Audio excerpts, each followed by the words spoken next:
کربلا سن 61 ہجری 11 محرم الحرام۔ آخر وہ پربلا شام غریبہ گزر ہی گئیں اور 11ویں کا دن چڑھا۔ جب دن دوپہر کو پہنچا تو ابن سعد نے حکم دیا کہ لشکر زمین کربلا کو چھوڑ دیں اور کوفہ کی طرف حرکت کریں۔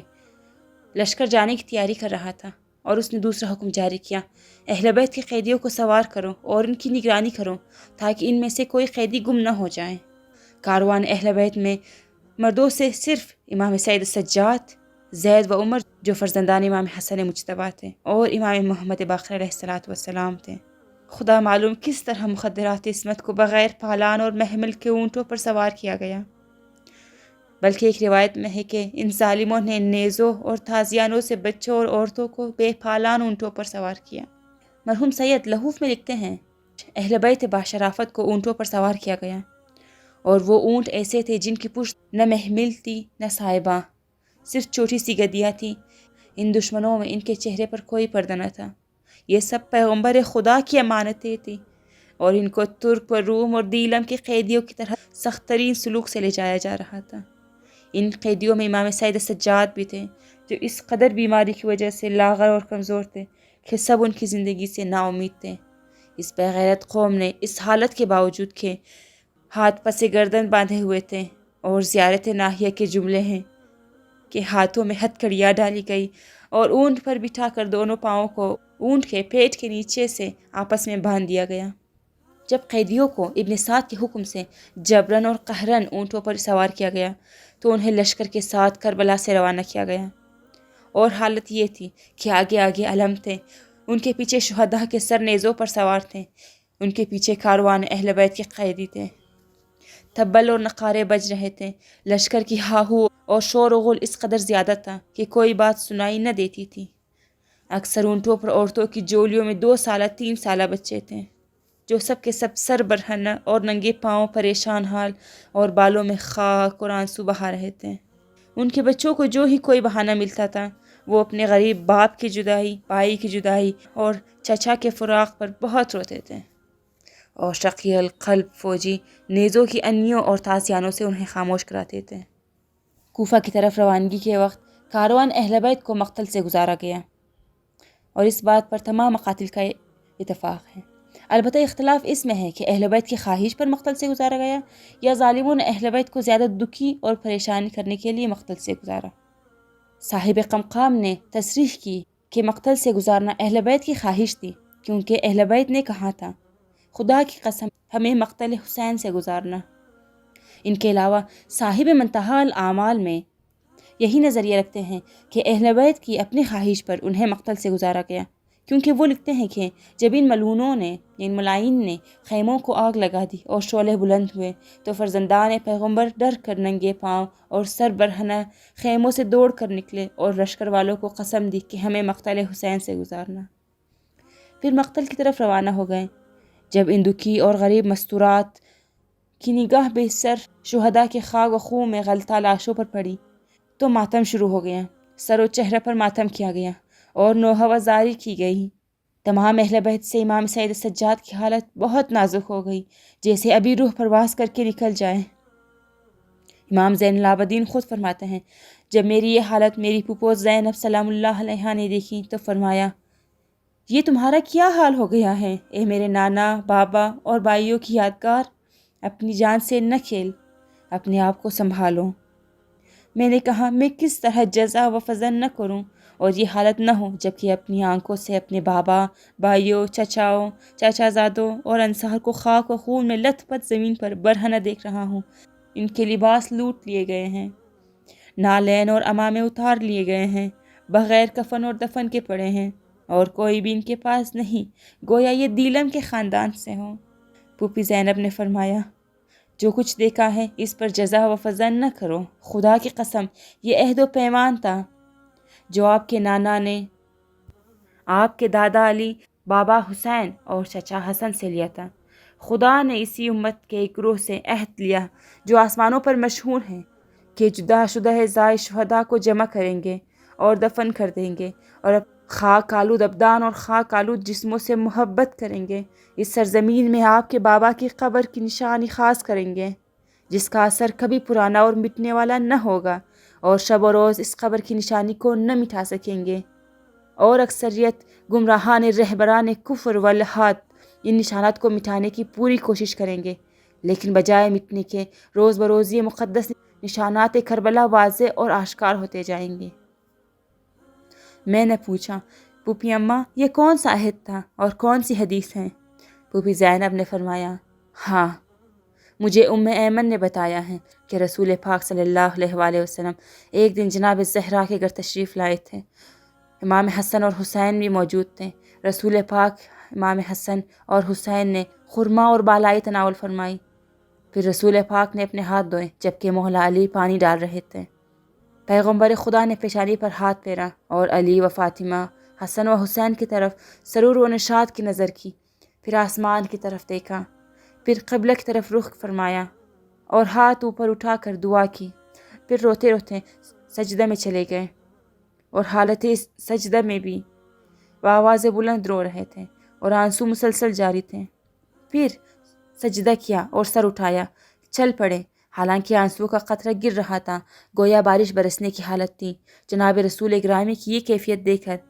حضرت علی، حضرت فاطمہ اور امام حسن و حسین بہت غمگین ہوئے، اور میں بھی بہت متاثر ہوئی اور دکھی ہوئی، لیکن ہم میں سے کسی نے بھی غم کی وجہ نہ پوچھی اور سبب گریہ کا سوال نہ کیا۔ پھر حضرت رسول گرامی کا رونا اتنی دیر تک جاری رہا کہ حضرت علی اور فاطمہ زہرا کو پوچھنا پڑا کہ رونے کی وجہ کیا ہے۔ یا رسول اللہ، کس چیز نے آپ کو اس قدر رلایا ہے کہ ہمارے دل زخمی اور دکھی ہو رہے ہیں؟ رسول خدا صلی اللہ علیہ وآلہ وسلم نے فرمایا، برادر جان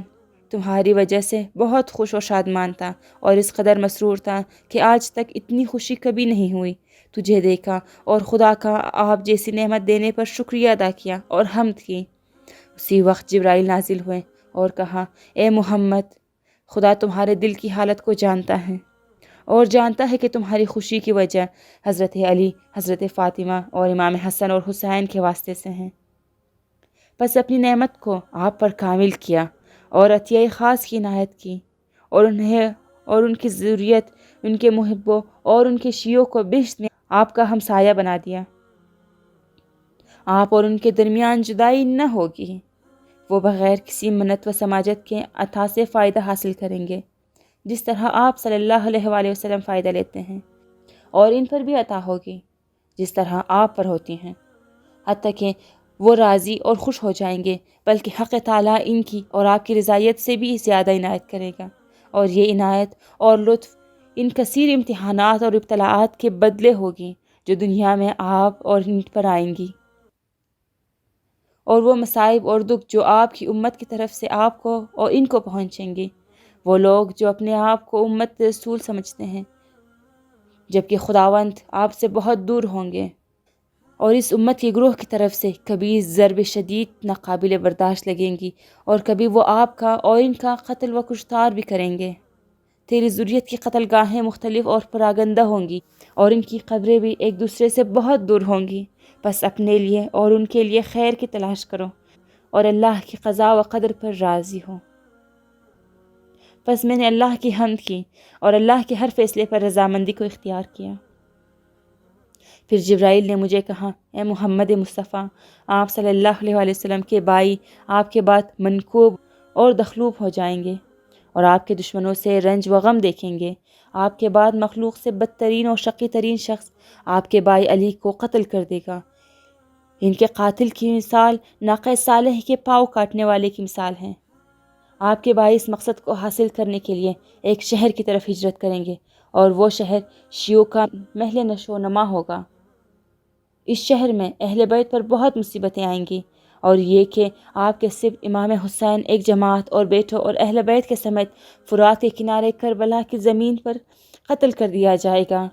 کربلا کو کربلا اس لیے کہا جاتا ہے کہ حزن اور دکھ جو دشمنوں سے آپ کے فرزند کو دیے جائیں گے ان کا شمار کرنا ناممکن ہے،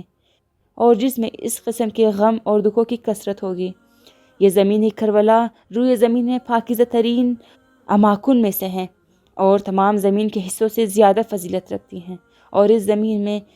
حسین اور ان کے عزیز اور ساتھی شہید کیے جائیں گے۔ کربلا بہشت کی زمینوں میں سے ایک ہے۔ جب وہ دن آئے گا جس دن آپ کا سبط اور ان کے ساتھی شہید ہوں گے اور لشکر ان کا احاطہ کیے ہوئے ہوگا، تو آپ کے غضب اور آپ کے فرزندوں کے غضب کی وجہ سے زمین کو لرزہ ہوگا، پہاڑوں میں بھی جنبش پیدا ہوگی، دریا کی موجیں متلاطم ہوں گی اور ہر چیز خدا کی اجازت چاہے گی کہ آپ کے اس مظلوم اور غریب سبط کی مدد کریں، اور خدا وہی کرے گا کہ میں قادر ہوں، کوئی شخص ان پر غالب نہیں آ سکتا اور نہ ان کو شکست دے سکتا ہے، اور اپنے اولیاء کی نصرت اور ان کے دشمنوں سے انتقام لینے پر بھی قادر ہوں۔ مجھے اپنی عزت اور جلال کی قسم، جس نے میرے نمائندے کو چھوڑ دیا اور توہین کی، ان کو قتل کیا، عہد توڑا اور اہل بیت پر ظلم کیا، اور ان کو ایسا عذاب دوں گا کہ کسی پر یہ عذاب نہ ہوا ہوگا۔ ان ظالموں پر تمام سماوی و ارضی موجودات چیخ اٹھیں گی، اور جنہوں نے اطرت پر ظلم کیا اور توہین کی وہ ان پر لعنت کریں گے۔ جب آپ صلی اللہ علیہ وآلہ وسلم کے فرزندوں اور اہل بیت کی قبروں کی طرف روانگی ہوگی تو خداوند عالم خود ان کی روحوں کو قبض کرے گا اور ساتویں آسمان سے فرشتے کو بھیجے گا جن کے پاس زمرد اور یاقوت کے ایسے ظروف ہوں گے جو آب حیات سے پر ہوں گے، بہشتی لباسوں سے کئی لباس ہوں گے، جنت کے عطروں میں سے ایک عطر ہوگا۔ پس فرشتے ان کربلا والوں کو اس آب حیات سے غسل دیں گے اور بہشتی لباس پہنائیں گے اور جنتی عطر لگائیں گے، اور گروہ در گروہ ہو کر اور ان پر نماز جنازہ پڑھیں گے۔ نماز جنازہ کے بعد آپ کی امت کے ایک گروہ کو جن کو کفار نہ جانتے ہوں گے اور نہ وہ خون شہداء میں کردار و گفتار قصد کسی لحاظ سے شامل نہ ہوں گے، ان کو بھیجے گا جو ان شہداء کے جسموں کو دفن کریں گے اور سید الشہداء کی قبر کا بہت بڑا نشان بنائیں گے تاکہ اہل حق کے لیے یہ نشان موجود رہے اور اہل ایمان کے لیے سچائی کا سبب بنے۔ نیز ہر شب و روز ہر ماہ آسمان سے 1,00,000 فرشتے اس قبر کا طواف کرنے کے لیے آتے رہیں گے اور حضرت پر صلوات پڑھتے رہیں گے اور تسبیح کرتے رہیں گے اور جناب امام حسین کے زائرین کی بخشش کے لیے دعا کریں گے، اور یہ فرشتے ان تمام زائرین کے نام بموع ولدیت اور سکونت کے لکھیں گے جو خلوص سے زیارت کے لیے آئیں گے، اور ان زائرین کے ماتھے پر نور عرش الہی سے یہ عبارت لکھی جائے گی: یہ شخص سید الشہداء کی قبر کا زوار اور افضل الانبیاء کے بیٹے کی قبر کا زوار ہے۔ روز قیامت اس کے ماتھے پر نور الہی کی روشنائی سے لکھی گئی عبارت سے نور ساطع ہوگا اور جس سے آنکھیں شرما جائیں گی، اور اسی نور سے یہ زائرین پہچانے جائیں گے۔ خدا ہم سب کو زیارت امام حسین کروائے۔ گویا یہ محمد صلی اللہ علیہ وآلہ وسلم آپ میرے اور میکائیل کے درمیان ہوں گے، اور علی ہمارے آگے ہوں گے، اور 7 فرشتے اس قدر زیادہ ہوں گے کہ ان کی تعداد بے شمار ہوگی، اور نور کے صدقے جو ان کی پیشانیوں سے ظاہر ہوں گے ان کو تمام مخلوق سے جدا کر لیں گے، اور وہ اس دن ہول و وحشت سے نجات پا لیں گے۔ اور یہ حکم خدا ہے ان لوگوں کے بارے جنہوں نے آپ کی قبر یا آپ کے بھائی کی قبر یا آپ کے 2 سبتوں یعنی امام حسن اور امام حسین کی قبر کی زیارت کی ہوگی اور خلوص دل سے قربتاً الی اللہ کی زیارت کی ہوگی۔ البتہ امت کے کچھ لوگ جو لعنت و غضب الہی کے مستحق ہوں گے وہ بھی آئیں گے اور ان قبروں کے نشانات کو مٹانے کی ہر ممکن کوشش کریں گے، لیکن خدائے متعال قادر ہے اور ایسے نشانات کبھی نہیں مٹا سکیں گے۔ اور پھر رسول خدا صلی اللہ علیہ وآلہ وسلم نے فرمایا: اس جبرائیل کی خبر نے مجھے بہت رلایا اور اندوہناک کر دیا۔ حضرت زینب سلام اللہ علیہا فرماتی ہیں کہ ابن ملجم نے بابا کو ضرب لگائی اور حضرت کے وقت موت قریب آیا تو میں نے عرض کیا: بابا جان، ام ایمن نے مجھے اس طرح کی حدیث سنائی تھی، مجھے یہ پسند ہے کہ وہی حدیث آپ سے سنوں۔ تو بابا نے فرمایا: اے بیٹی، حدیث اسی طرح ہے جس طرح ام ایمن نے آپ کو سنائی ہے۔ گویا میں دیکھ رہا ہوں کہ آپ اور آپ کے گھر کی بیٹیاں اس شہر کوفہ میں اسیر ہو کر آئیں گی اور انہیں ذلت آمیز طریقے سے لایا جائے گا۔ آپ کو ہر لحظے سے خوف رہے گا کہ ظالم مرد ہم پر ظلم کریں گے۔ اس وقت صبر کرنا، خدا کی قسم روئے زمین پر آپ کے علاوہ اور آپ کے محبوں کے علاوہ اور شیعوں کے علاوہ کوئی ولی خدا نہیں ہے۔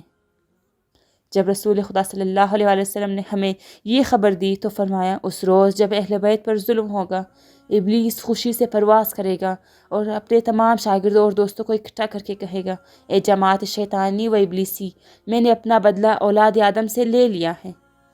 اور ان کی موت پر اپنی انتہائی آرزو کو پہنچ گیا ہوں۔ اور جو لوگ اہل بیت پیغمبر کے محبت اور پیرو ہیں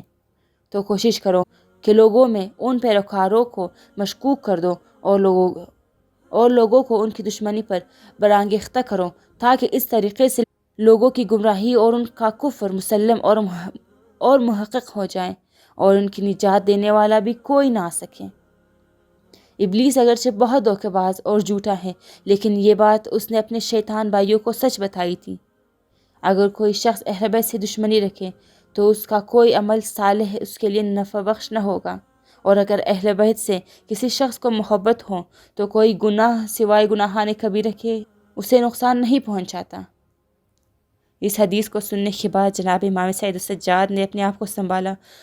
اور آپ علیہ السلام کی حالت بہتر ہو گئی، اور تمام کارواں سے جب مقتل سے گزرے تو جناب زینب نے دکھی آواز اور دلی غم و اندھوں سے رو رو کر یہی بیان کرتی تھی، واہ محمدہ،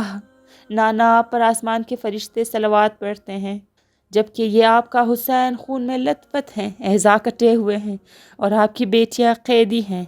اللہ، ہمارا تیرے پاس شکوہ ہے، یہ حسین جو خاک و خون میں غلطاں ہے، جسم گردآلود ہیں، اسے اولاد زنا نے قتل کیا ہے۔ اے اصحاب محمد، یہ مصطفیٰ کی ذریت ہیں جو قیدی ہیں۔ اس قسم کے دکھی بیان اس طرح کیے کہ دوست و دشمن ان کی غربت پر رو پڑے۔ جناب سکینہ اپنے بابا کے ٹکڑے ٹکڑے بدن پر گر پڑی اور اس قدر نالہ و فریاد کہ جس کی توصیف ممکن ہی نہیں۔ محدث قمی لکھتے ہیں کہ جناب سکینہ خاتون نے بابا کے جسم کو آغوش میں لیا،